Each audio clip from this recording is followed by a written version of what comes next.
ആരെയും വേദനിപ്പിക്കണമെന്ന് ഉദ്ദേശിച്ചിട്ടില്ല.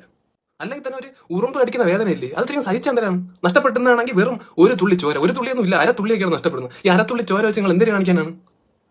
നമുക്ക് കപ്പയും മീൻ കറിയൊന്നും തിന്നാൻ പറ്റില്ല, പൊറോട്ടയും ബീഫും ഒന്നും തിന്നാൻ നമുക്ക് ദഹിക്കില്ല. നമുക്ക് ആകെ ദഹിക്കുന്നത് ചോരയാണ്. അതുകൊണ്ടാണ് അത് കുടിക്കേണ്ടി വരുന്നത്, മനസ്സിലാക്കണം.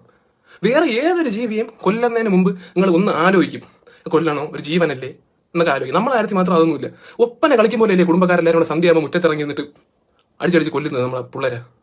അപ്പം എന്നിട്ട് നമ്മളെ കൊല്ലാൻ വേണ്ടി മാത്രം ഒരു പ്രത്യേക ടെന്നീസ് ബാറ്റും ഡിസൈൻ ചെയ്ത് നീക്ക്. പാമ്പിനെ, വിഷവിത്തായ പാമ്പിനെ കൊല്ലാൻ പോലും ഒരു യന്ത്രം ഇവരെ ഉണ്ടാക്കിയിട്ടില്ല, പക്ഷെ നമ്മളെ കൊല്ലാൻ ഉണ്ടാക്കി. പിന്നെ പാമ്പ് വീട്ടിൽ കയറിയാലും അതിഥി എന്നും പറഞ്ഞ് അതിനെ ഒന്നും മനസ്സ് വിഷമിപ്പിക്കാതെ എവിടെയും കൊണ്ട് തുറന്നുള്ളൂ. നമ്മളെ കാര്യത്തിൽ എന്തുകൊണ്ട് അങ്ങനെ ചെയ്തുകൂടാ? നമ്മളെ കാണുമ്പോൾ ഇതിനൊക്കെ പിടിച്ചിട്ട് ഒരു ഡപ്പിയിടത്ത് അടച്ചിട്ട് വല്ല പോത്തിനെ വളർത്തുന്നിടത്ത് അങ്ങനെ ഉണ്ടാക്കിയാൽ നമ്മൾ അതിന്റെ ചോരയും കുടിച്ച് അവിടെ കിടക്കൂലേ? നമ്മളെ ഇഷ്ടമല്ലേ അല്ലേ? നമ്മളെ മൂളിപ്പാട്ട് വളർന്ന ഒന്നും ഇഷ്ടമല്ല. നമ്മൾ എന്തോ ഇടയ്ക്ക് ചില ഡിസീസുകൾ പരത്തി പോകാറുണ്ട് അറിയാതെ, മാരകമായ ഡിസീസ് ആയിരിക്കും ചിലപ്പോൾ. അതിപ്പോൾ മനുഷ്യന്മാർ പരത്തുന്നില്ലേ? കോവിഡ് പോലത്തെ അസുഖങ്ങൾ മനുഷ്യന്മാരല്ലേ വരുത്തിയത്? എന്നിട്ട് അവരെ നിങ്ങൾ ടെന്നീസ് ബാറ്റിന് അടിച്ച് കൊന്നാ? ഇല്ലല്ലോ. കണ്ണിന് ചോര വേണം, നീ കുടിക്കാനല്ല, അല്ല